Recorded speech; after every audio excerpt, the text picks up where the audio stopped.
사무엘상 4장 19절에서 22절까지 말씀 한 절씩 교독하겠습니다.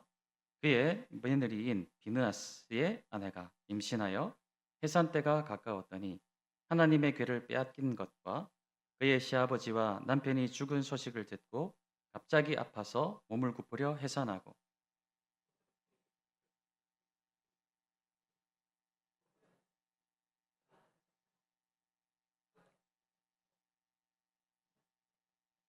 이르기를 영광이 이스라엘에게서 떠났다 하고 아이 이름을 이가봇이라 하였으니 하나님의 괴가 빼앗겼고 그의 시아버지와 남편이 죽었기 때문이며. 오늘은 4장 19절에서 22절까지 말씀만 읽었지만 4장 전체의 말씀으로 함께 하겠습니다. 3장 말씀에서 하나님은 엘리 가문의 멸망을 사무엘에게 알려주셨죠. 사무엘은 장성하였고 이제 이스라엘을 다스리는 선지자로서 성장하게 되었습니다. 그리고 말씀하셨던 대로 4장에서는 엘리 가문이 멸문을 당하는 그런 상황이 일어나게 됩니다. 이스라엘이 전쟁에서 패배를 하게 되었고 홈니와 비나스 아들들부터 죽게 되고, 그리고 엘리 제사장이 죽음을 당하고 며느리까지 순차적으로 하나님이 말씀하셨던 대로 그것이 모두 이루어지는 것을 보는 것이죠. 1절에서 11절까지 말씀을 잠깐 요약을 해드리면 이스라엘과 블레셋 간에 전쟁이 일어났습니다. 첫 번째 전투에서 이스라엘이 패하였고 약 4천 명이 죽임을 당하였습니다. 이스라엘의 장로들이 생각을 하는 거예요. 우리가 왜 졌을까? 언약궤를 가지고 가지 않았어. 언약궤를 봉헌하자. 이 소식이 블레셋 진영에도 전해졌어요. 블레셋 사람들이 우리에게 화로다, 큰일 났다. 그리고는 이들이 용기를 잃고 전의를 상실해야 되는데 하나님의 뜻은 이 전쟁에서 블레셋이 이기도록 하시는 것이었기 때문에 오히려 이 언약궤의 소식이 블레셋 사람들을 더 담대하게 만들어줬어요. 그래서 우리가 이스라엘의 종이 되느니 강하자, 담대하자. 오히려 이 블레셋 사람들을 더 강하게 만들어 주었습니다. 그래서 도망을 가지 않고 오히려 배수진을 치고 죽겠다, 죽을 각오로 또 싸우게 된 것이죠. 그래서 다시 전투가 일어나게 되었을 때에 이스라엘 사람이 3만 명이 죽임을 당하게 되었고 언약궤도 빼앗겼고 홈니와 비나스도 죽게 되었습니다. 이스라엘 백성들이 첫 전투에서 패배하고 돌아왔을 때 아주 중대한 실수를 저지르는 것이죠. 3절 말씀을 우리 함께 좀 읽겠습니다. 4장 3절 말씀 좀 띄워주시면 함께 보겠습니다. 시작. 백성이 진영으로 돌아오매 이스라엘 장로들이 이르되 여호와께서 어찌하여 우리에게 오늘 블레셋 사람들 앞에 패하게 하셨는고 여호와의 언약궤를 실로에서 우리에게로 가져다가 우리 중에 있게 하여 그것으로 우리를 우리 원수들의 손에서 구원하게 하자 하니. 왜 패하게 하셨는고? 여기서 이들이 했어야 되는 일은 언약궤를 가지고 오는 것이 아니라 하나님 앞에 겸비하고 기도하고 간구함으로 하나님, 왜 우리를 이 전쟁에서 패하게 하셨습니까? 그래서 하나님 앞에 여쭈었어야 되는 것이, 그리고 하나님의 구원을 바라고 구했어야 되는 것이죠. 이와 이제 비슷한 사례가 있었습니다. 이스라엘 백성들이 출애굽을 해서 이 가나안 땅을 정복해 나갈 때 아이성 전투에서 패배하게 되었죠. 그때 여호수아와 이 지도자들이 하나님 앞에 구하였어요. 그때 하나님께서 아간의 범죄를 알려주셨고 그 범죄를 해결함을 통해서 다시 이스라엘이 전쟁에서 승리하게 되는 것을 우리 모두가 기억하실 것입니다. 그래서 오늘 본문 말씀에서 이들이 했어야 되는 일은 옷을 찢으며 하나님 앞에 겸비하고, 하나님, 수천 명이 이렇게 죽임을 당하였는데 하나님의 어떤 뜻이 이 안에 있습니까? 하나님 알려주십시오. 기도하며 회개하며 주님 앞에 나아가셔야 되는데 이 사람들은 그렇게 하지 않았다라는 거예요. 자신의 방법대로 어떻게 했습니까? 이스라엘 장로들이 여호와께서 어찌하여 우리에게 패하게 하셨는가? 그리고 회개한 것이 아니라 이들이 생각해낸 방법은 언약궤를 실로에서 우리에게로 가져다가 우리 중에 있게 하여 그것으로 우리를 우리 원수들의 손에서 구원하게 하자. 굉장히 착각하고 있는 것이죠. 언약궤가 그들을 구원하는 것이 아니라 누가 이들을 구원할 수 있습니까? 하나님이 구원하시는 것이죠. 하나님이 구원하시는데 이들은 언약궤가 자신들을 구원한다라고 여겼던 것이 자신들의 생각대로 자신들의 방법을 쓰려고 했던 것입니다. 우리도 우리에게 어떤 문제가 생겼을 때 해야 될 일이 무엇일까요? 오늘 오후 예배 함께하고 계신 우리 성도님들은 우리 삶에 어떤 문제가 생기셨을 때 어떻게 해결하십니까? 제가 아는 우리 성도님들은 우리 삶에 어떤 문제가 생겼을 때 1층 베데로에 가셔서 하나님 내 삶에 왜 이런 문제를 주셨습니까? 기도하실 분들이신 줄로 믿습니다. 그냥 내 방식대로 내 방법대로 이거 이렇게 해결하면 할 수 있겠지 이것이 아니라 우리 삶에 어떤 문제가 생겼을 때 하나님 내 삶에 왜 이런 문제를 주셨습니까? 왜 저에게 이런 고난을 주셨습니까? 하나님께 먼저 물으시는 그런 성도님들이신 줄로 믿어요. 이스라엘 백성들은 여호수아의 때와는 다르게 자신들의 방법을 사용하였죠. 그래서 언약궤를 가지고 오면 이길 것이라고 착각하였습니다. 하나님이 구원하시는데 언약궤가 우리를 구원한다. 언약궤를 가지고 오면 하나님도 자연스럽게 그 하나님의 능력이 자연스럽게 언약궤를 따라 올 것이라고 생각을 한 것이죠. 하나님의 영광이 있어서 언약궤가 언약궤일 수 있는데 하나님의 영광이 없으면 그것은 그냥 괴짝일 뿐이에요.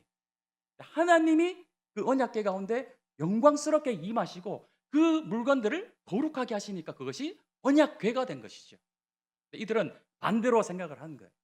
언약궤를 가지고 오면 하나님도 따라오시고 하나님의 능력도 자연스럽게 따라오는 마치 부적과 같이 생각을 해버린 것입니다.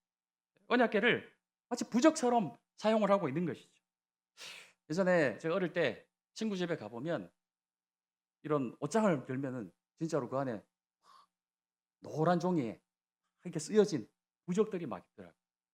그리고 문 위에 보면은 그런 부적들이 붙여 있는 것을 본 기억이 납니다. 굉장히 비싸다고 하더라고요. 그 부적이 붙어 있으면 또 신령 같은 영적인 존재가 악기를 막아주고 재앙을 막아주고 우리 집안의 이제 우환을 예방한다 그렇게 생각을 하고 수십만 원, 수백만 원을 들여서 부적을 가지고 와서 곳곳에 붙여 놓는 것이죠. 지금 이스라엘 장로들의 생각이 바로 이와 같은 것입니다. 언약궤를 마치 부적처럼 이것을 가지고 오면 이것이 우리로 구원하게 해줄 것이다. 굉장히 착각하고 있는 것이죠. 하나님은 어떤 물건이나 형상으로 제한할 수 없는 분이셔요. 언약궤는 하나님과 이스라엘 백성들이 맺은 언약을 상징하는 것이지 그 언약궤 안에 하나님이 계시는 것도 아니고 그것을 소유하고 있는 여부에 따라서 하나님이 역사하시고 말고를 결정하는 것도 전혀 아닌 것입니다. 그런데 이들은 그렇게 생각을 해버린 것이. 우리 사랑하는 성도님들 지금 혹시 십자가 목걸이나 차에 또 십자가를 붙여두신 분도 있으실 것이고 또 집안에 곳곳에 말씀 액자를 이렇게 걸어두신 분들도 있으실 것입니다. 너무 사실 좋은 일이죠. 나는 예수님을 믿는 사람입니다. 십자가 목걸이를 하고 계시고 좋은 일이고 십자가 귀걸이라든지 차에 그런 십자가를 두시고 또 집안 곳곳에 이런 액자, 말씀 액자를 걸어놓는 건 너무 좋은 일이죠. 그 의도가 나는 하나님을 믿는 사람입니다. 그리고 곳곳에 액자를 바라보면서 이 말씀 구절을 매일매일 묵상하기 위해서 그렇게 걸어두시는 것은 너무 좋은 일이에요. 혹여나 지금 메고 계신 그 십자가 목걸이가 나를 지켜준다고 생각하면 내 귀에 있는 이 십자가 귀걸이가 나를 지켜준다라고 생각을 하거나 차에 그것을 놔두면 그것이 나를 지켜준다고 생각을 하고 나의 사업장이나 가정에 말씀 액자가 그 말씀 액자가 나를 지켜준다라고 생각을 한다면 그것이 그렇게 붙여놓으면 우리 집안을 번영하게 해주고 잘되게 해준다. 혹시라도 이제 그렇게 생각을 한다면 우리가 오늘 말씀에 나와 있는 이스라엘 장로들의 생각과 이 동일한 실수를 저지르는 것이 그것은 절대로 그 자체가 우리를 지켜줄 수도 없고 그것이 하나님의 능력을 불러올 수도 없는 것입니다. 그것은 우리가 하나님을 믿는 신앙을 표현하는 하나의 행위일 뿐이지 그 자체가 무슨 효험이 있고 능력이 있어서 그것이 우리를 지킬 수 없다라는 것이. 우리를 지키시는 유일한 분은 오직 하나님이신 것이에요. 어떤 물건이 우리를 지켜주는 것이 아니라는 것입니다. 결국 이들의 어떤 생각과 선택으로 이스라엘은 무려 3만 명이라는 수많은 생명이 목숨을 잃게 되었어요.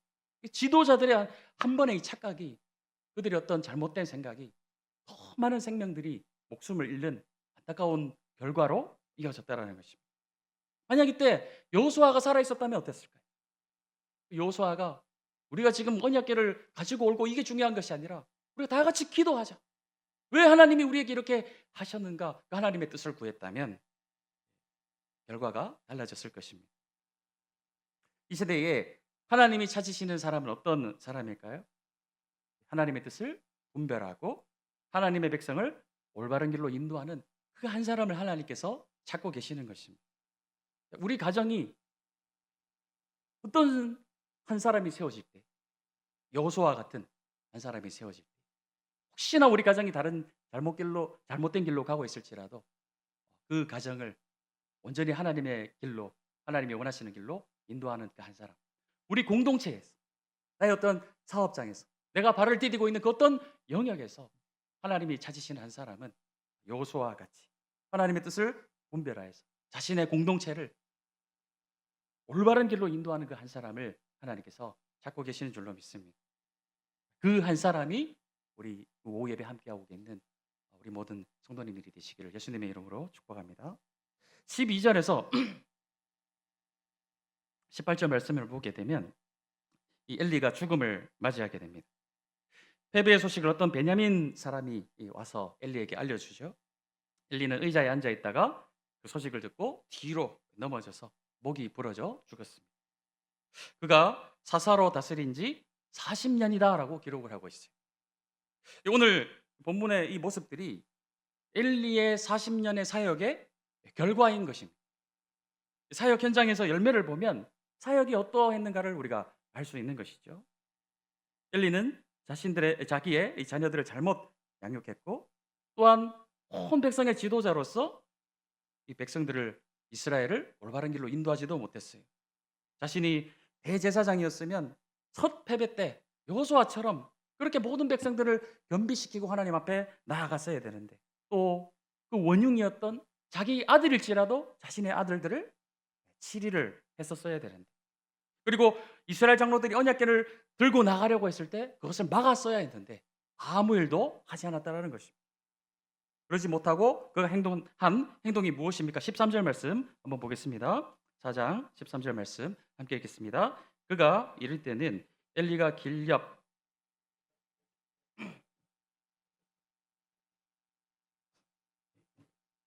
그 사람이 성읍에 들어오며 알림에 온 성읍이 부르짖는지라. 지금 40년간이나 이스라엘을 지도했던 이 대제사장 엘리가 하고 있는 일이 무엇인가? 무엇을 하고 있습니까? 이제 앉아가지고 마음을 떨고 있는 거예요. 졸이고 있는 거예요. 언약궤를 보내놓고 걱정하면서 마음을 졸이고 있습니다. 좀 전에도 말씀드렸지만 이런 상황이라면 우리 지금 오후 예배 함께하고 계신 우리 성도님들 어떻게 하고 계실까요? 이런 상황이 벌어졌다. 어디에 지금 가 계실 것입니까? 1층 베데롤에 들어가셔서 기도하시겠죠. 하나님께 부르짖겠죠. 하나님 왜 우리에게 이런 어려움을 주셨습니까? 지금 언약궤는 저렇게 나가 있는데 어떻게 하면 좋습니까? 하나님 살려주십시오. 살려주십시오. 간절하게 기도하시지 않으셨을까요?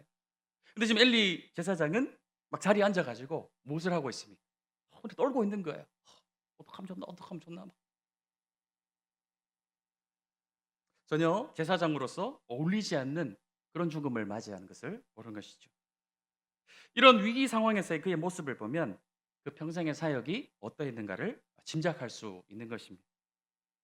지금 우리는 어떤 씨앗을 뿌려 오셨습니까? 우리 다음 주가 되면은 추수감사주일이 추수라는 것이 이제 말 그대로 열매를 맺는 그런 계절입니다. 그래서 물론 우리가 한 해 동안에 감사의 제목들 또 하나님 안에서 감사한 열매들을 하나님 앞에 올려 드리는 시간이고 또한 동시에 우리가 1년이 이제 마무리되어 가는 그런 시기를 맞이하고 있는데 지난 2025년 1년들의 이 사역을 우리가 돌아보면서 여러 가지로 다양한 모습으로 우리가 교회에서 섬겨 오셨는데 어떤 열매를 맺어오고 있고 맺게 될 것인가? 그것을 한번 점검해 보시는 성도님이 되시기 원합니다. 우리 교회를 섬길 수 있는 여러 가지 자리들이 있어요. 그래서 내가 어떻게 섬겨 왔는가는 열매를 보면은 알 수 있게 되는 것이죠. 그 열매가 꼭 숫자적인 것을 말씀드리는 것이 아닙니다. 우리의 사역을 숫자적으로 어떻게 설명을 할 수 있을까요? 예를 들면 이제 교사 같은 경우 내가 학기를 시작할 때 2명, 3명을 맡았는데 지금 와서 5, 6명이 됐다. 그렇게 숫자로 볼 수 있는 그런 뭐 부서도 있겠지만 숫자로 판단할 수 없는 그런 사역들도 있지 않습니까? 그때 나의 이 사역을 통해서 내가 얼마나 더 하나님께로 가까이 나아가게 되었고 하나님을 향한 사랑과 공동체를 향한 사랑과 내가 지금 맡고 있는 이 일에 대해서 얼마나 내가 충성된 그 열매들을 지난 한 해 동안 맺어왔는가, 얼마나 그런 열매들이 맺혀져 왔는가. 우리가 이 시기에 그것을 돌아보셔야 된다는 것이죠. 내가 있던 자리에 어떤 열매를 남길 것인가. 늘 좋은 씨앗을 뿌리시고 좋은 열매를 맺으시고 그를 통하여서 감사의 열매를 주님 앞에 혹성하게 올려드리시는 성도님들이 되시기 원합니다. 19절에서 22절 말씀을 보면 비느하스의 아내도 죽음을 맞이하게 돼요.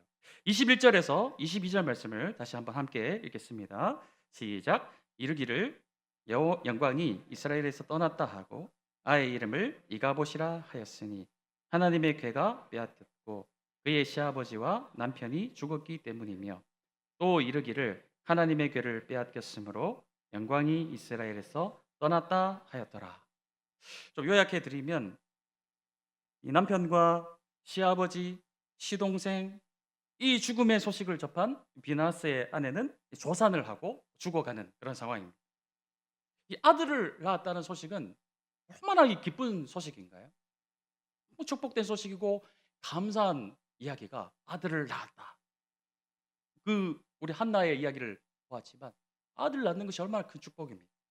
그런데 그 축복된 기쁜 소식이 오히려 아주 나쁜 소식이 되는 것을 보는 것이죠. 이 아이들은 이제 고아가 되어버리는 거예요. 21절 말씀에 이가봇 하나님의 영광이 떠나버리셨습니다. 이스라엘도 고아와 같은 상태가 되어버린 것이 이 아이와 같이 하나님의 영광이 이스라엘에게서 떠나버리니까 이스라엘이 아버지 없는 백성이 되어버리는 거예요. 이 아이와 같이 이 이가봇과 같이 고아가 되어버렸습니다. 언약궤의 이가봇인 것이죠. 하나님의 영광이 임재해야 될 그 언약궤가 하나님의 영광이 떠나버리니까 아무 역할도 하지 못하는 거예요. 언약궤를 통하여서 이스라엘에 임재하셨던 하나님의 영광이 떠나버리신 거예요. 고아가 되어버렸습니다.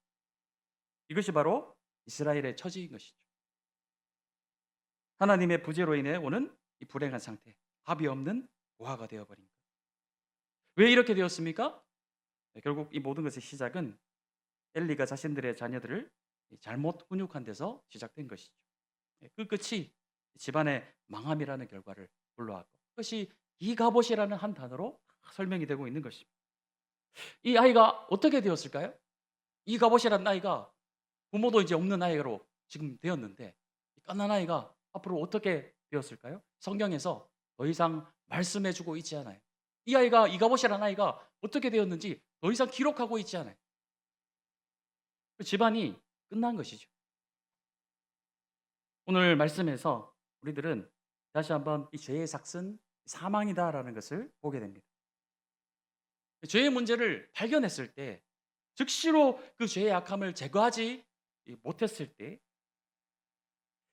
어떤 결과가 일어나게 되는가 우리에게 잘 보여주시는 그런 말씀인 것입니다. 하나님 앞에 엎드려서 회개하고 다시는 그쪽으로 돌아서지 않는 그 마음의 결단을 데리고 그렇게 삶을 살아내야 되는 것인데 그렇게 하지 않았을 때 어떤 결과가 일어나는가? 이가봇이라는 것입니다. 훗날 다윗도 홈리와 비나스만큼이나 큰 죄를 범한 것을 우리 성도님들 잘 알고 계실 것입니다. 바세바 사건이 되겠죠. 하지만 그는 회개함으로 용서함을 받았습니다. 물론 하나님의 징계는 있었어요. 굉장히 매서운 하나님의 징계가 있었으나 그것이 가문의 멸문으로 이어지지는 않았습니다. 매는 맞아야 되는 것이죠. 잘못했으니까. 그러나 망하지는 않았다는 것이. 하나님은 엘리 가문을 멸하시고 사무엘로 하여금 다시 새롭게 시작하십니다. 하나님은 죄악된 인간들을 죄로부터 멀어지게 하시고 새롭게 하시기 원하시는 분이 우리 아버지 하나님이세요. 우리도 날마다 죄를 짓는 연약한 존재이지만 날마다 하나님의 말씀으로 우리를 깨끗하게 씻고 회개함으로 날마다 새롭게 되어야 됩니다. 우리 찬양에 그런 찬양이 있어요. 새롭게 하소서, 새롭게 하소서, 새롭게 하소서, 늘 새롭게 하소서. 이 찬양 굉장히 좋아하는데 우리가 늘 새벽에도 기도하고 저녁에도 기도하지만 우리가 매일매일 하나님 앞에 기도해야 될 제목은 하나님 오늘도 나를 새롭게 하여 주시옵소서. 비록 연약하여서 내게 허물이 많지만 예수님의 보혈의 피로 말씀으로 나를 깨끗게 하시고 오늘도 나를 새롭게 하여 주옵소서. 새 마음을 주시옵소서. 매일매일 기도하시며 하나님 앞에 나아가시는 엎드리시는 그런 성도님들이 되시기 원합니다. 우리 가정에서 우리 공동체에서 하나님의 영광이 이가봇하지 않도록 임마누엘의 하나님께서 영원토록 우리 가정에 함께 하시기를 날마다 힘쓰시는 날마다 새롭게 되시는 우리 사랑하는 교회 모든 성도님들의 가정과 일터와 기업이 되시기를 예수님의 이름으로 축복합니다.